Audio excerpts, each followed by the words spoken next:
Creo que la mayoría de nosotros, por no decirlo todos, hemos tenido la oportunidad de dar nuestro testimonio en alguna ocasión, bien sea a un grupo, bien sea a otra persona, ¿sí? El testimonio cristiano.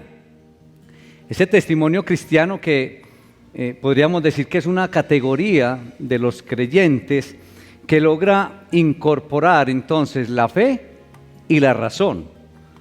Logra incorporar entonces la fe y ese proceso o experiencia de vida que lleva a cambios a la persona, es decir, los cambios que ha llevado en cada uno de nosotros después de aceptar a Cristo y empezar a caminar con Él. Entonces, por medio de ese testimonio cristiano se establece, digamos que un contacto, no solamente con aquellas personas que piensan de manera similar a nosotros y que tienen creencias o fe similar, sino que también se da un contacto con aquellas personas que piensan diferente y que tienen, digamos, una fe diferente, por decirlo de esa manera. Y entonces dirigimos nuestro testimonio y ese testimonio entonces nos conecta no solamente con aquellas personas que nos está escuchando, sino que el testimonio cristiano mismo nos conecta con nosotros mismos. Pero lo principal es que el testimonio nos conecta con Dios. Eso es lo esencial. Entonces nosotros contamos lo que Dios ha hecho en cada uno de nosotros y lo que Dios hace entonces en el presente por cada uno de nosotros. Lo que ha hecho y lo que está haciendo. Pero creo que hay testimonios que impactan. Hay testimonios que uno escucha a la persona y eso lo mueven a uno, lo sacuden y creo que lo llevan a uno a tomar decisiones, a hacer una reflexión profunda y a tomar entonces al mismo tiempo una decisión, algunas veces radicales, en cuanto a lo que uno escucha y lo que uno está recibiendo de parte de la persona que está ofreciendo el testimonio cristiano. Sin embargo, se presentan también otros testimonios que dejan mucho que desear. Y yo diría que testimonios que dejan mucho que desear, pero en especial ¿para quién? Para el soberano creador. Ustedes se imaginan algunos testimonios que sentirá el soberano creador cuando está escuchando a este hermanito expresándose de la manera que lo está haciendo y dando ese testimonio cristiano.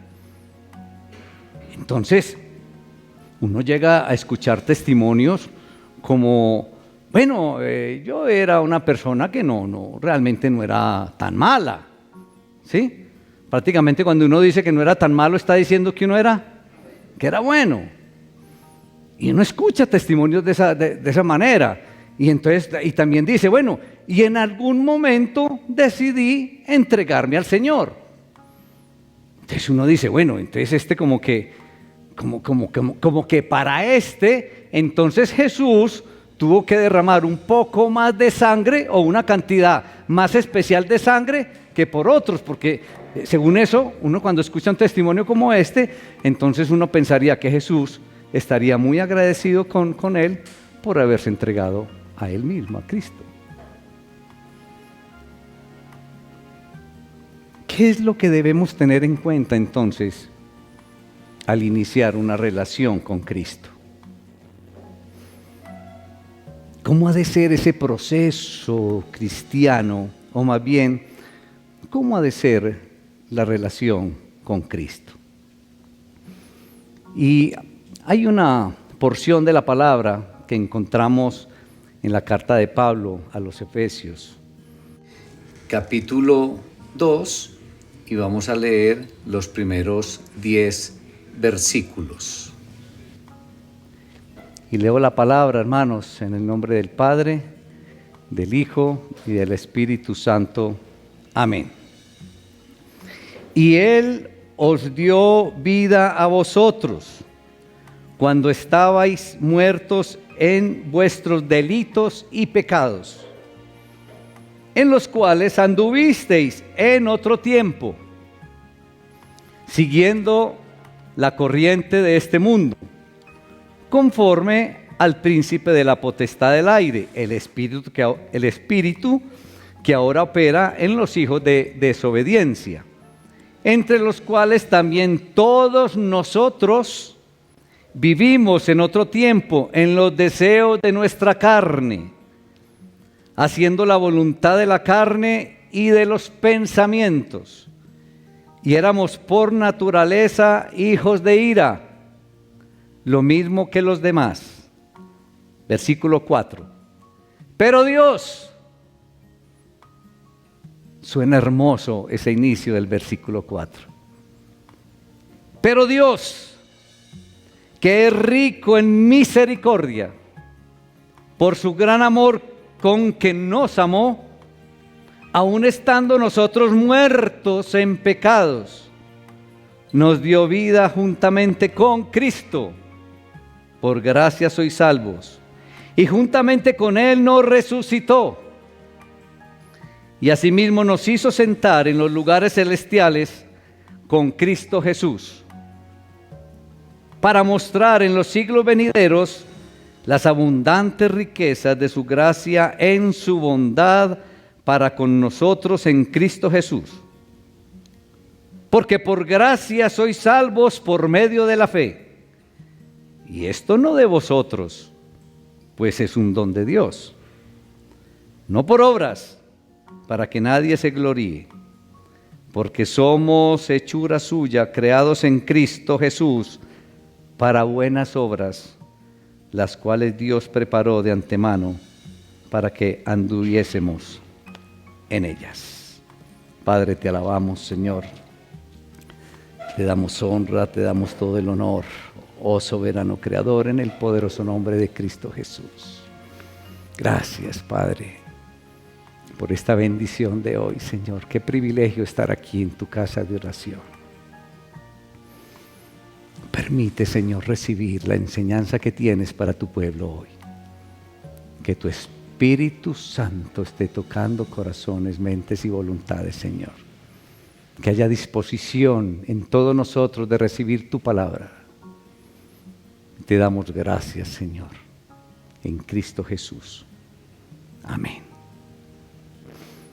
A través de una porción como esta, iglesia, vamos a ver entonces que de una condición de desesperanza se puede alcanzar la esperanza. ¿Sí? Que podemos pasar de desesperanza a esperanza. Muy bien. Cuando uno lee una porción como esta, y es recomendación para siempre que escuchen o lean la palabra, es entender en medio de qué está lo que uno está leyendo. Entonces leemos un capítulo 2 de Efesios, pero bueno, ¿y esto qué? Y siempre decimos, es que Efesios es una carta. Bueno, sí, una carta. ¿Y quién la escribió? ¿Y a quién se la escribió? Entonces, siempre, devuélvanse un poco. Recuerden que siempre hablamos contexto anterior, contexto posterior, para que tengan una visión global. Entonces, lo primero que podemos decir es que esto es una carta, ¿cierto? ¿Qué escribió quién a quién? Si uno se va al inicio de Efesios, nos podemos dar cuenta quién es el que escribe y a quién le escribe. ¿Sí? Mire lo que aparece ahí. Mire cómo empieza Efesios. Pablo, apóstol de Jesucristo por la voluntad de Dios, a los santos y fieles en Cristo Jesús que están en Éfeso. ¿Quién escribe la carta? Pablo. ¿Se lo están diciendo? Usted mismo lo está verificando. ¿Y a quién se la escribe? A la iglesia de Éfeso. ¿Correcto? Entonces miren que ya empieza a tener un poquitico de claridad. Ah, ya. Es Pablo quien le mandó una carta. Es como la carta que ahorita leyó mi esposita.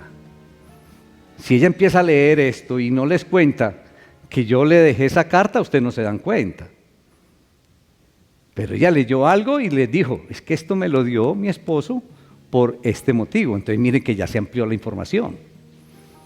Aquí entonces ya tenemos la información que es Pablo a la iglesia de Éfeso.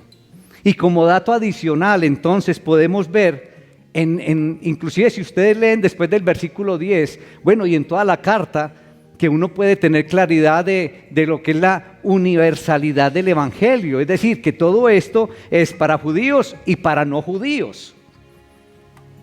Es otro dato importante.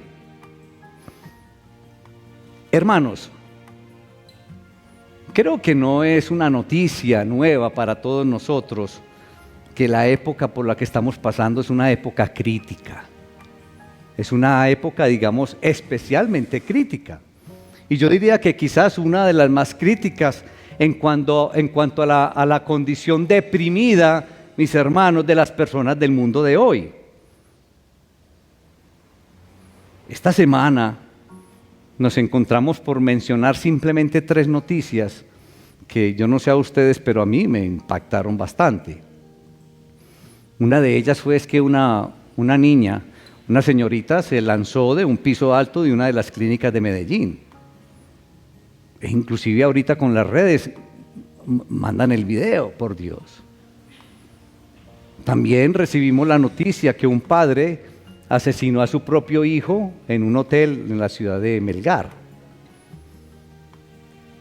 Y también recibimos una noticia que en Tailandia un ex policía disparó por todas partes y mató a niños y adultos, y creo que mató a más de 37 personas. A eso me refiero. Y bueno, aquí podríamos quedarnos todo el día hablando de condición deprimida de la humanidad, del mundo de hoy. Y entonces, bueno, algunos dirán, no, pues que cada época tiene, digamos, su visión confusa, o cada época tiene sus propios problemas. Y eso es verdad.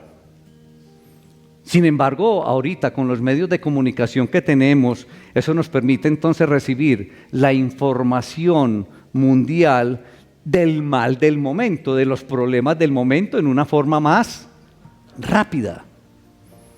Y esto es lo que hace entonces que el cuadro moderno, que la crisis de hoy, entonces parezca, digamos, más oscura. Por eso les decía yo que quizás es la época más crítica que hemos podido experimentar, vivir.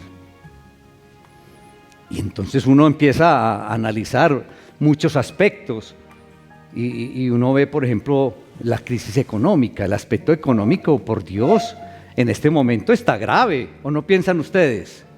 ¡Claro! Y el crecimiento de la población, el agotamiento de los recursos naturales, la inflación, el desempleo, el hambre. Y está la extensión del conflicto social, mis hermanos, el racismo, las luchas de países, las guerras, la lucha de clase. ¿Y qué decir de la desintegración familiar?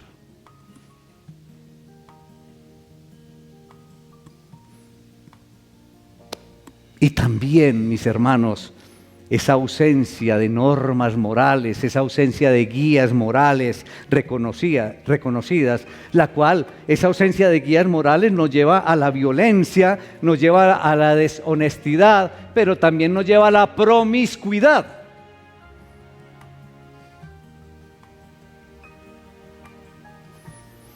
Y entonces el ser humano parece ser incapaz de manejar sus propios asuntos, o de crear una sociedad justa, o de crear una sociedad libre, humana, tranquila. Parece que no fuéramos capaces de manejar esto, porque el hombre mismo ha perdido el centro, el ser humano mismo ha perdido el norte, ha perdido la dirección.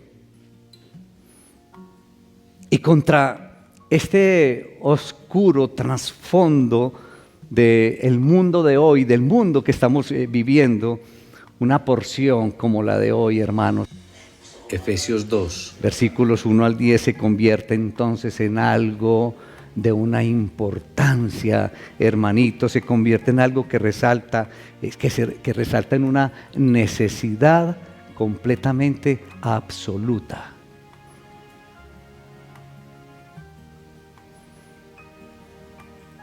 Entonces vemos aquí a Pablo el que escribe esta carta a los hermanos de Éfeso. Y Pablo entonces primero lo ve uno como que desciende a las profundidades del pesimismo.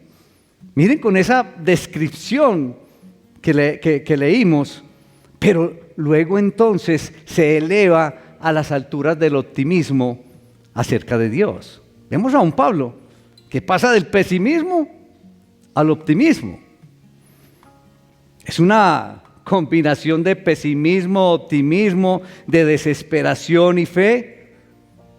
Pero hermanos, gracias a la bendita y maravillosa palabra que encontramos entonces algo refrescante a todo este realismo que estamos viviendo. Entonces, ¿qué es lo que hace Pablo, hermanos?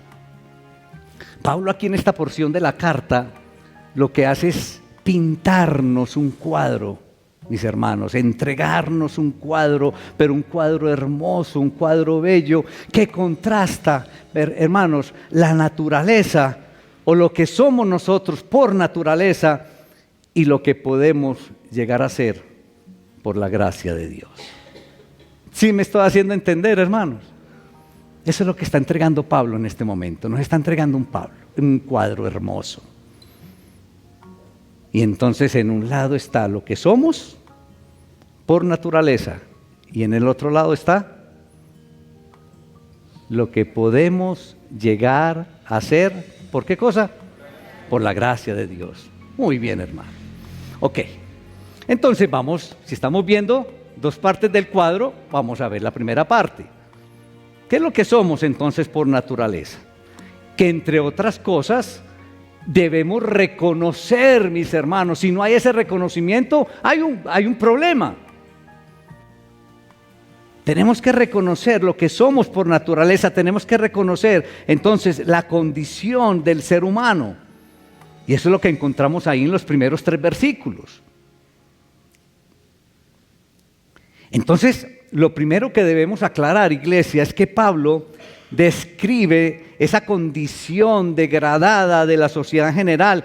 Pablo no está hablando de una cultura en particular, hermanos. Ojo, Pablo no está hablando de aquella tribu, Pablo no está hablando de aquel país. No, Pablo lo que está hablando es en general. Es una condición entonces que nos abarca a todos en general. Aquí está pues la evaluación de Pablo de todos los hombres. Ojo, esto es muy importante.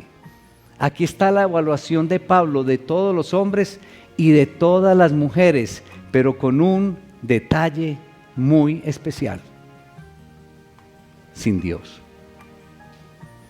¿Estamos de acuerdo? ¿Me estoy haciendo entender? Entonces aquí Pablo está mostrando la condición humana universal, pero sin Dios.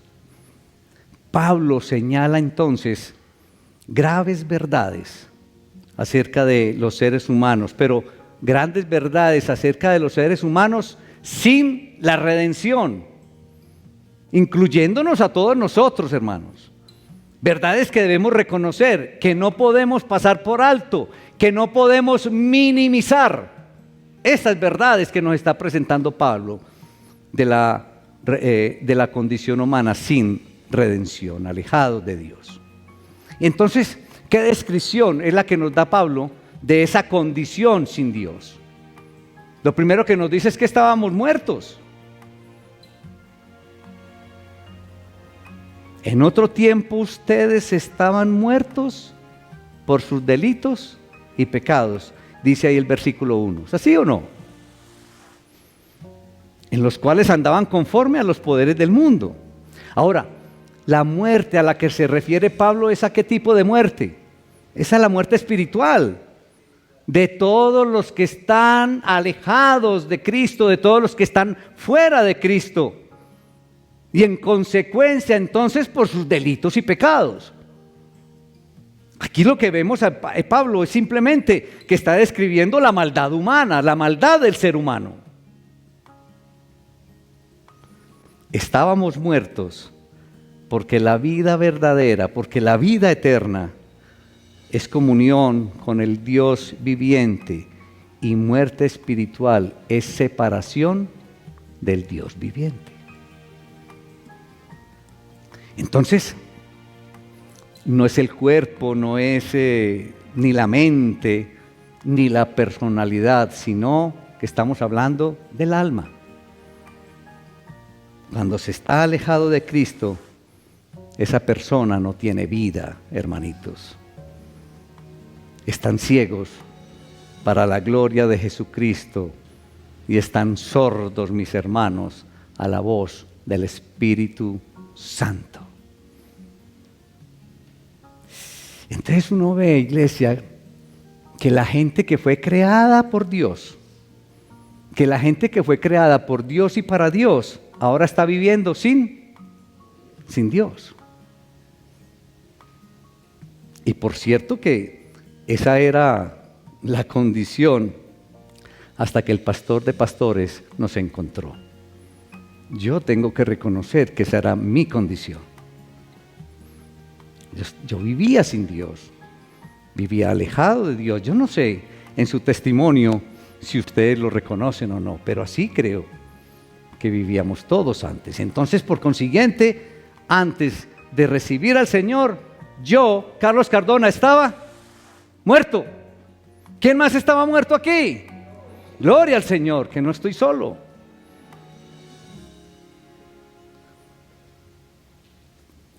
Entonces, estábamos muertos, pero también Pablo nos está diciendo que estábamos esclavizados. Creíamos estar libres, mis hermanos, y nos habían robado la libertad. Pero nosotros creíamos que estábamos libres. Nos robaban la libertad y nos encadenaban a una temible esclavitud, a fuerzas sobre las cuales carecíamos de control. Ahora, ¿de qué fuerzas estamos hablando entonces? Y la respuesta de Pablo es sencilla y clara, y puesta en palabras de la terminología de la iglesia. Estábamos entonces ante las fuerzas del mundo, ante la carne y ante el diablo. Ante esas fuerzas estábamos expuestos entonces. Estábamos esclavizados ante esas fuerzas. Pablo se refiere entonces a tres influencias como aquellas que controlaban y dirigían nuestra anterior existencia, es decir, como éramos antes de iniciar nuestro caminar de la mano de Cristo Jesús.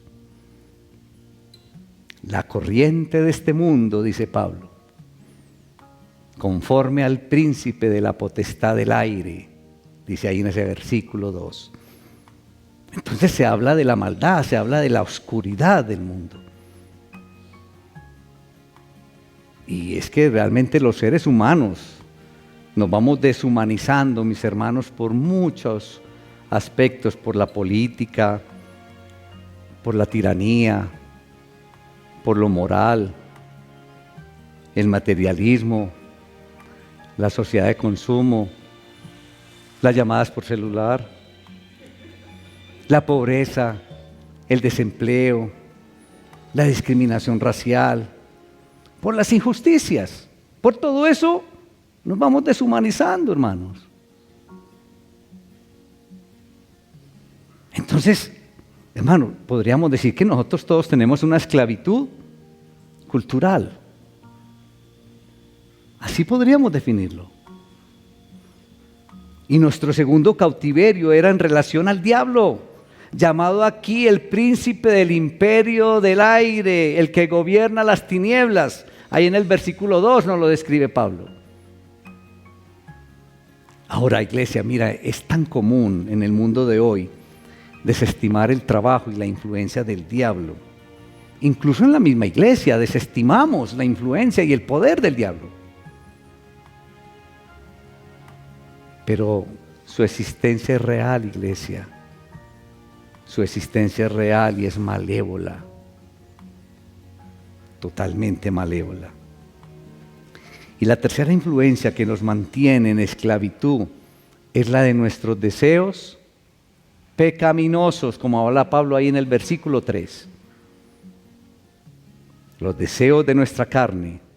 Donde carne aquí no quiere decir ese tejido que cubre estos huesitos, no es eso. Sino nuestra naturaleza humana egocéntrica y caída. A eso se refiere los deseos de nuestra carne.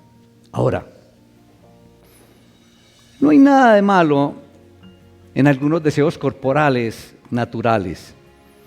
Por ejemplo, ¿qué hay de malo en alimentarse? ¿Qué hay de malo en dormir? ¿Y qué hay de malo en el sexo?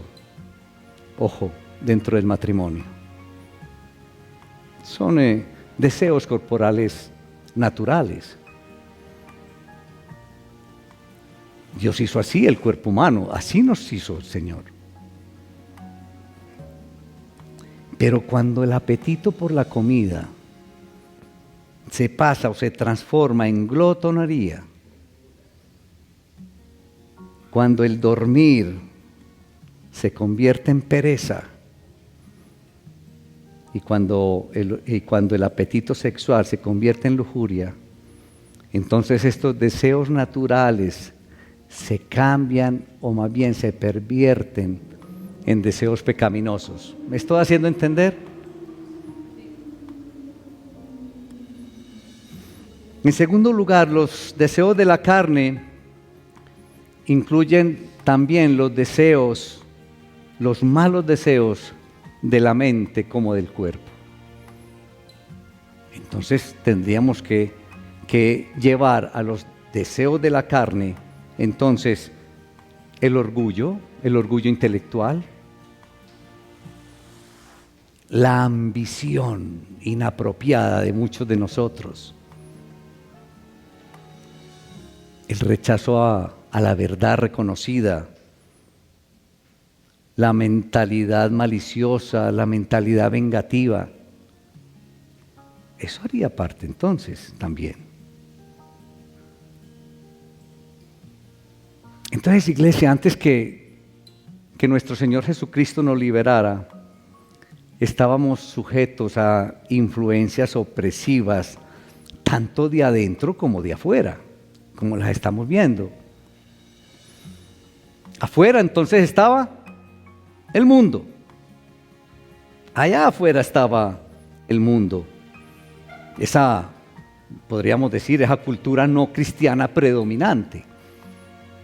Pero adentro estaba lo que hemos descrito como la carne, nuestra naturaleza caída, entrelazada con el egocentrismo de todos nosotros.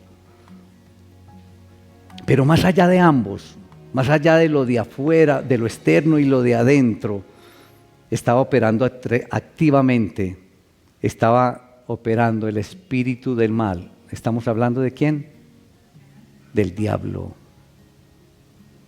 Para que tengamos en cuenta, entonces hay influencias adentro, hay influencias afuera, pero con ellas también tenemos la influencia del espíritu diabólico, del que gobierna las tinieblas, del que nos mantenía cautivos.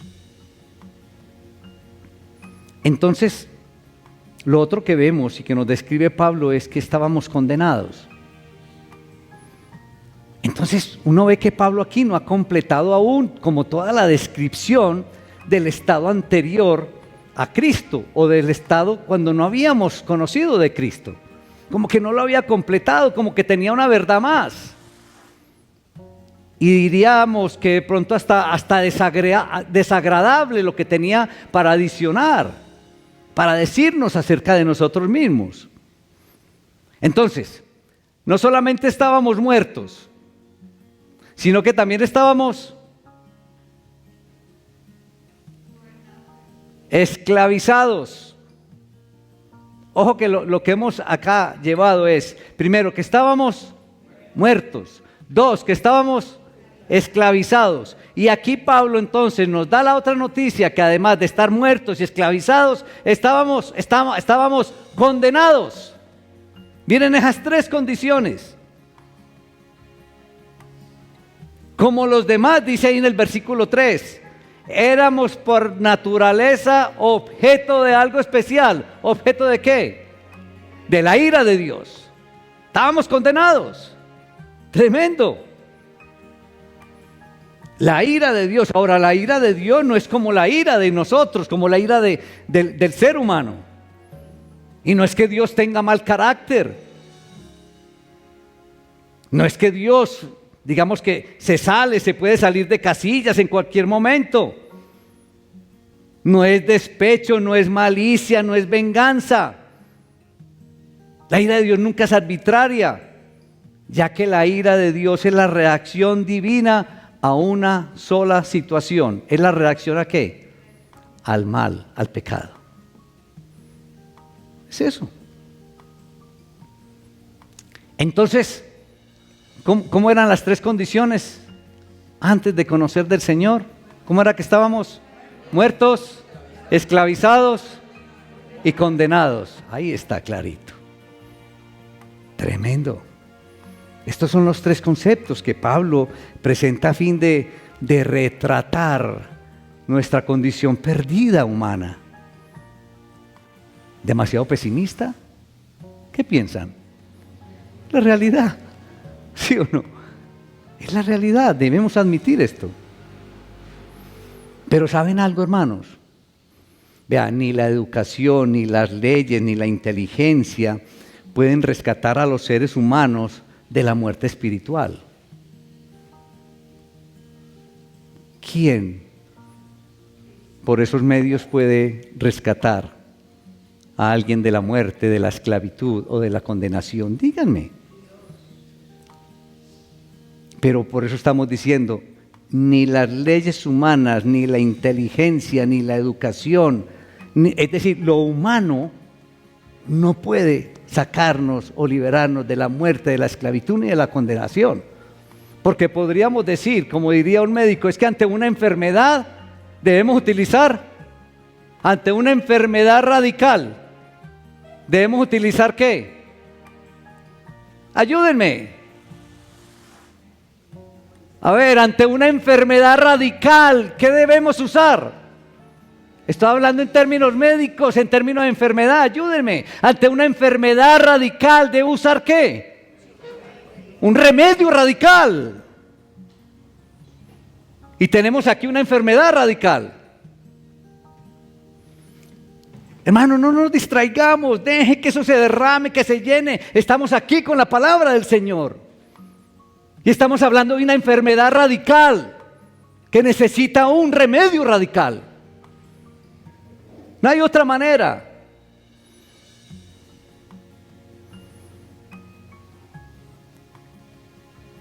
Y ese remedio radical entonces para combatir esta enfermedad radical se llama Cristo. Ese es el remedio radical para esta enfermedad radical.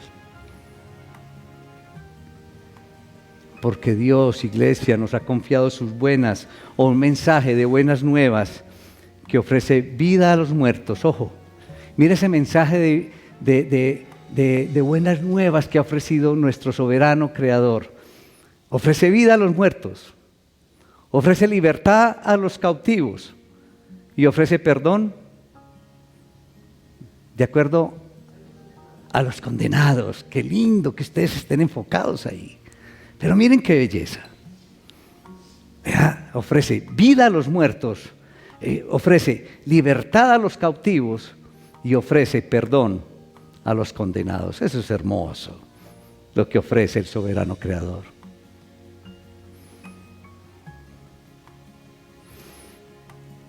Esta condición entonces, recuerden que estamos hablando de la condición anterior a la aceptación de Cristo como Señor y Salvador. Pero hermanos, esta condición anterior a la aceptación de Cristo como Señor y Salvador es una declaración que no es negociable. Esto no se puede negociar. Esto no es negociable. Y no es negociable para poder recibir entonces la bendición de Cristo. Entonces, hermanitos, lo que dijimos al principio, estamos partiendo de una condición ¿de qué? De desesperanza para pasar a una condición de esperanza. Eso es lo que estamos viendo aquí a través de esta porción de la palabra. Debemos entonces reconocer, iglesia, que estábamos atrapados. Estábamos atrapados. Eso es lo que tenemos que reconocer. Por eso empecé hablándoles del testimonio. Debe haber un reconocimiento de esa condición sin tener a Cristo. Estábamos atrapados, estábamos muertos, esclavizados y condenados. Y cuando yo miro mi condición humana de antes, iglesia, y veo cómo Dios derramó su misericordia, entonces yo le doy la honra, la gloria y el honor al soberano creador. ¿Alguien más también lo hace? Gloria al Señor. Saben, el mundo, y especialmente el mundo de hoy, es un mundo de fachadas. De fachadas. Somos una fachada. Somos una fachada. Yo era un muerto, hermanos. Y es lo que debemos reconocer. Yo era también un esclavo. Yo era un prisionero. Yo era un condenado. Pero ¿saben algo? A nosotros nos pasa lo que le pasa a muchos prisioneros en las cárceles. Y yo creo que César nos puede ayudar mucho, que César trabaja mucho, trabaja en la cárcel de Bellavista con los presos. Si uno conversa con los presos, dígame, ¿qué porcentaje acepta la culpabilidad? La gran mayoría están allá inocentes. ¿Es así o no? Entonces, ese es el problema nuestro, muchas veces que nos comportamos como los prisioneros. Entonces nosotros de cierta manera como que también, como nos sentimos que no tenemos culpa, entonces esas personas no necesitan que nadie los libere. Entonces no se puede liberar al que cree que es libre. ¿Sí me estoy haciendo entender con la relación? Por eso yo debo reconocer esta condición en que yo estoy o estaba antes de recibir o de conocer de Cristo. Porque si no, entonces si yo me siento libre, yo no necesito quien me libere. Entonces, hermanos, para que vamos claros, ¿cuál era la condición antes de recibir al Señor? Muertos, esclavizados y condenados. Hermanos, eso no es negociable. Tenemos que aceptar y reconocer que esa era nuestra condición. O agrego, o puede ser la condición de muchas personas, porque están alejados del Señor. Ok, entonces esa es la condición de desesperanza. Ahora veamos entonces la compasión divina. Ahora viene lo del Señor. Pero entonces si nosotros tenemos que reconocer la condición humana degradada, esa condición que acabamos de describir, debemos de reconocerla, también debemos de reconocer ¿qué? Lo que hizo Cristo. Miren qué belleza. Reconocer tanto esto como reconocer lo que hizo Cristo. ¿En dónde? En la cruz. Es así de sencillo. Ahora, el versículo 4, hermanos, comienza con un giro hermoso, comienza con un giro contundente. El versículo 4, ¿quién me lo quiere recordar? ¿Cómo empieza?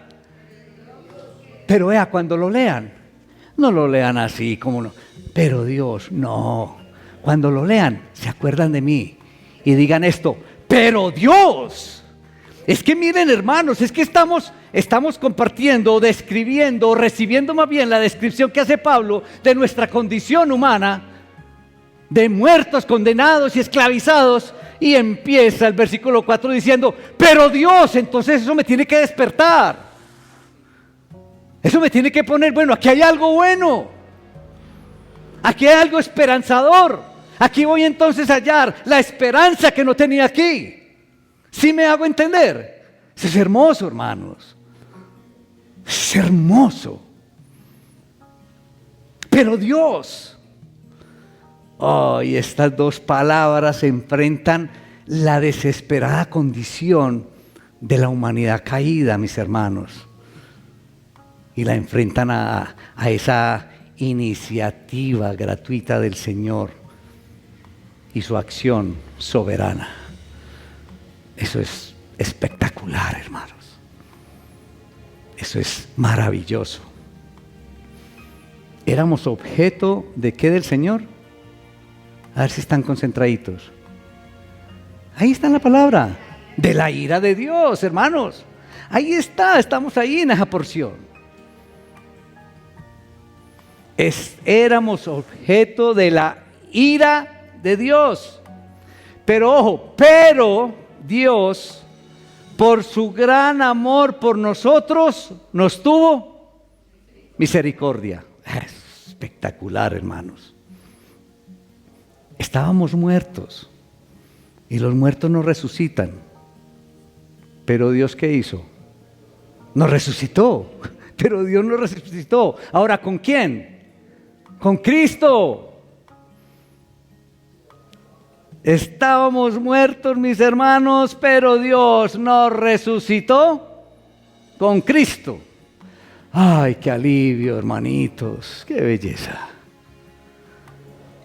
Éramos esclavos en una situación deshonrosa y en una situación de impotencia, mis hermanos.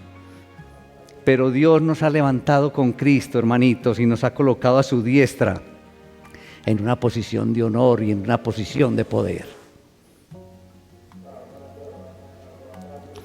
Por lo tanto, Dios ha actuado para cambiar, o más bien para revertir nuestra condición pecaminosa.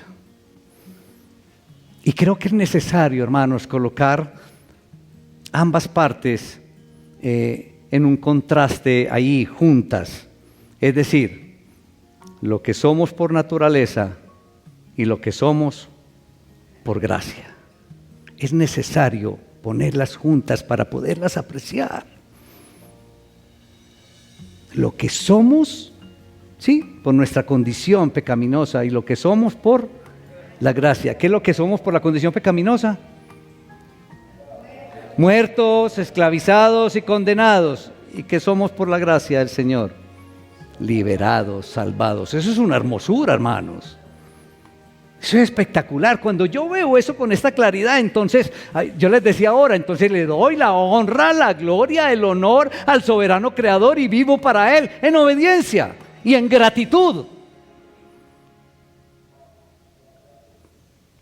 Ojalá pudiéramos entender este cuadro que nos regala hoy Pablo, o el Señor a través de Pablo, porque es una clave, y yo les decía, para la condición deprimida del mundo de hoy.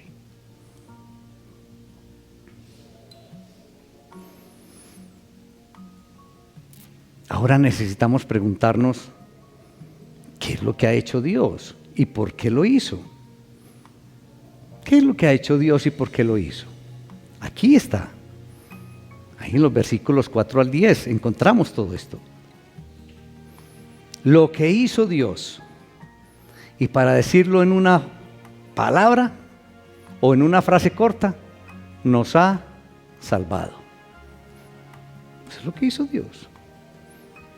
Y lo podemos ver ahí en los versículos 5 y 8, donde hace la afirmación, porque por gracia ustedes han sido salvados. Ahí está clarito, directo. Entonces, primero Dios nos dio vida en Cristo, versículo 5. Luego, en unión con Cristo Jesús, Dios nos resucitó, versículo 6. Y en tercer lugar, nos hizo sentar con Él en las regiones celestiales, parte B del versículo 6. Estábamos muertos, pero hemos sido revividos e iluminados espiritualmente. Estábamos esclavizados, estábamos cautivos, pero hemos sido liberados. Qué lindo esto. Eso fue lo que hizo el Señor. Ahora, ¿por qué lo hizo? Y yo creo que esto va más allá de una mera descripción de la acción salvadora de Dios. Y nos da a entender algo de lo que motivó al Señor para hacer lo que hizo. Y más aún, el mayor énfasis de toda esta porción, de todo el párrafo, está en que lo que motivó a Dios para actuar a nuestro favor no fue algo que estaba en nosotros. Que ese es el problema de muchos de nosotros, que el orgullo nos lleva como que, no, es que el Señor motivó a darme todo esto, porque es que yo lo merezco, porque es que soy muy inteligente. Es que no es por nada, ahí está clarito, no es por nada que esté en nosotros, mis hermanos, que se motivó el Señor.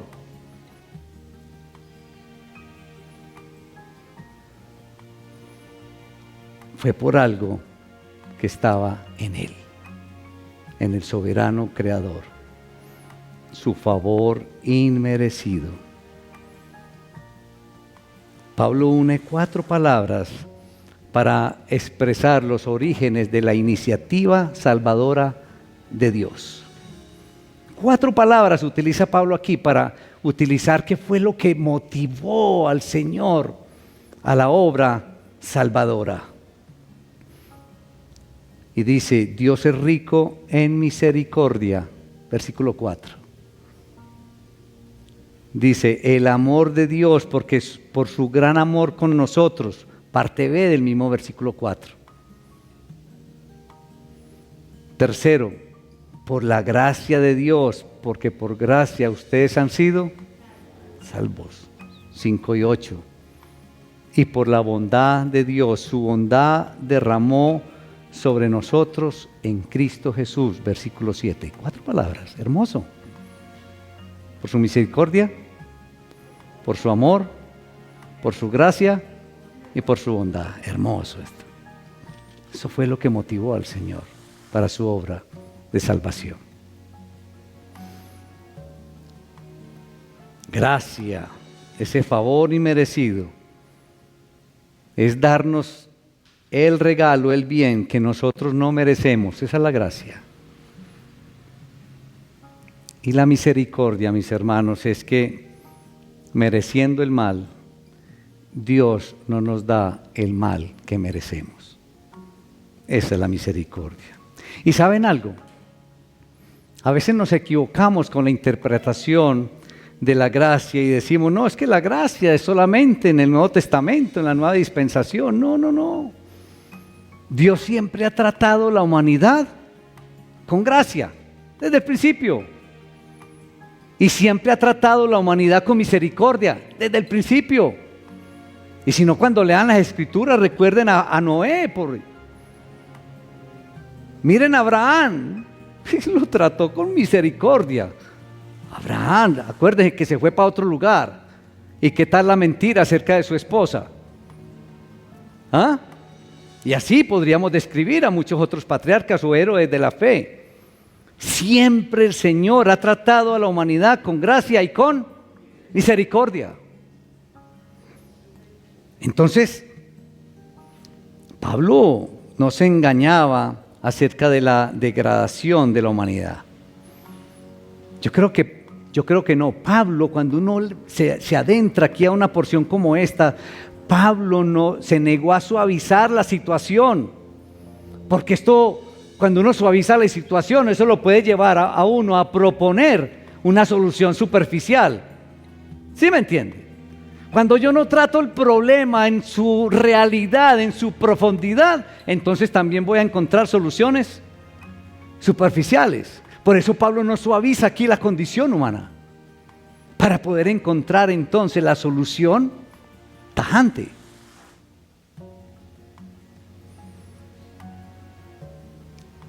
En cambio, Pablo comenzó el párrafo con un retrato fiel del hombre sujeto a tres poderes terribles: el pecado, la muerte y la ira. Tremendo, Pablo.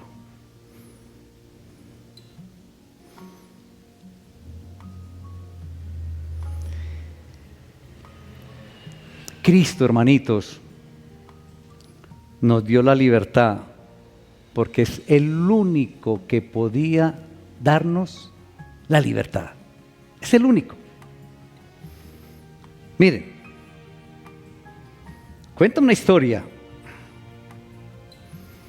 que un personaje muy prestante de una ciudad, un personaje muy reconocido de la ciudad, digamos que lo identifican como un robo continuado a la nación, al Estado. La persona era muy reconocida, de esos que gozan de muy buena fama, de muy buena familia, pero, ¿cierto? Le comprueban entonces un robo continuado al Estado. Lo llevan ante el juez y el juez ahí en su interrogatorio y después de mostrar todas las pruebas, entonces este personaje se para al frente del juez y le dice: estoy profundamente arrepentido. Estoy sinceramente arrepentido. Reconozco el mal que hice. Reconozco todos los errores que cometí, los delitos que cometí, y estoy completamente arrepentido. La pregunta es, ¿y Oscar, que fue juez? ¿El juez lo deja libre? Recuerde que le comprobaron el delito, él lo reconoce, manifiesta que está arrepentido, ¿lo dejan libre?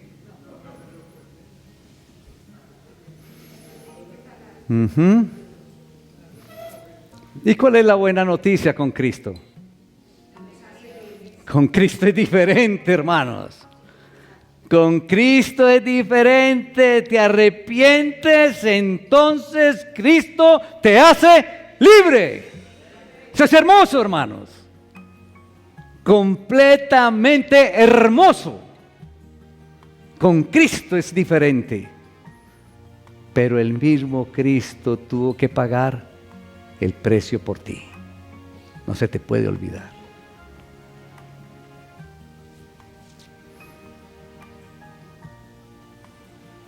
Uno se pone a pensar después de esto, vemos las dos situaciones, una situación de desesperanza, ahora encontramos la esperanza, vemos la condición del ser humano alejado del Señor, muerto, esclavizado y condenado, ahora vemos con Cristo salvado, perdonado por la gracia, la misericordia, el amor y la bondad de Dios. Eso es hermoso.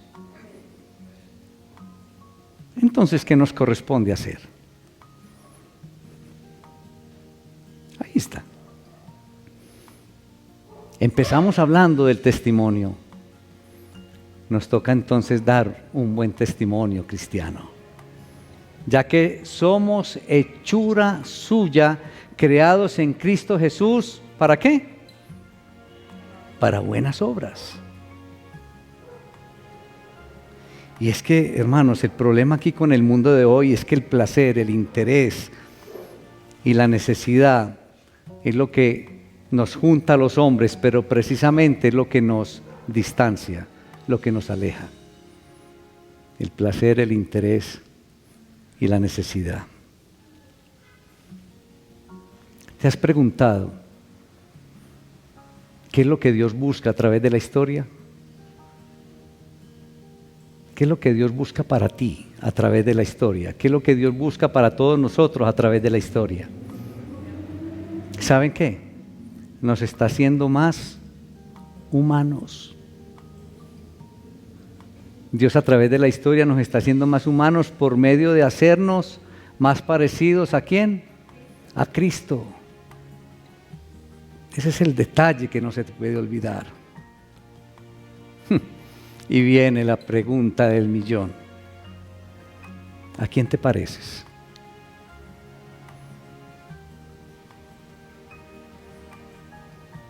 Si el Señor lo que está haciendo es que día tras día cada uno de nosotros se parezca más a Cristo, yo te pregunto, ¿a quién te pareces? ¿A quién te pareces? Pero no contestes porque, sí, a Cristo. No, realmente ¿a quién? Y es una reflexión que quiero que te lleves, porque es que esto no es de labios. Esto debe ser de una realidad, de comportamiento, de vida, de hechos.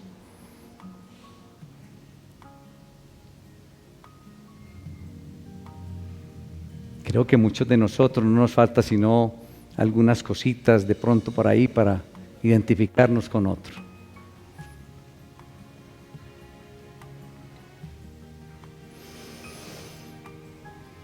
¿Saben algo? Cuando nosotros no reconocemos esa condición anterior a caminar con Cristo, si no la reconocemos, mis hermanos, entonces no podemos recibir el amor, la gracia y la misericordia del Señor. Como lo dijimos, el que no se sienta atrapado aquí, es decir, el que se sienta libre, no necesita quien lo libre. Por eso es tan importante, mis hermanos, no es negociable el reconocimiento de nuestra condición antes de recibir a Cristo. Para poder valorar, para poder sentir la necesidad de un Salvador, de alguien que nos libere, de alguien que nos saque de esta condición oscura, maloliente, en que estábamos antes de caminar con Cristo. Y quiero que me entiendan bien, llévense esta imagen, el cuadro que nos regala el Señor. Una condición anterior de caminar con Cristo y una condición con Cristo. Muertos, esclavizados, condenados, pero aquí liberados, salvados. Y hechos a la imagen de ¿quién? De Cristo.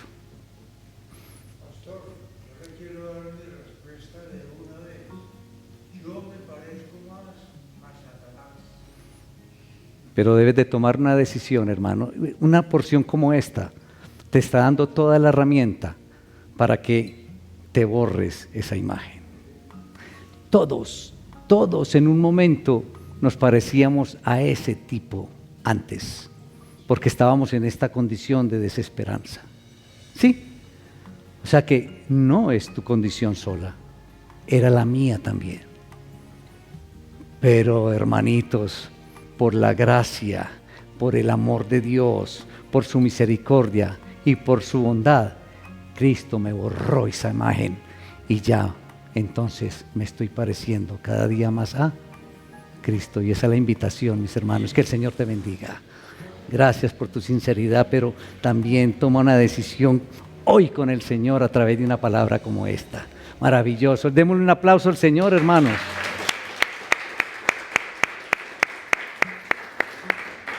Hermanitos, seamos portadores de la gracia de Dios.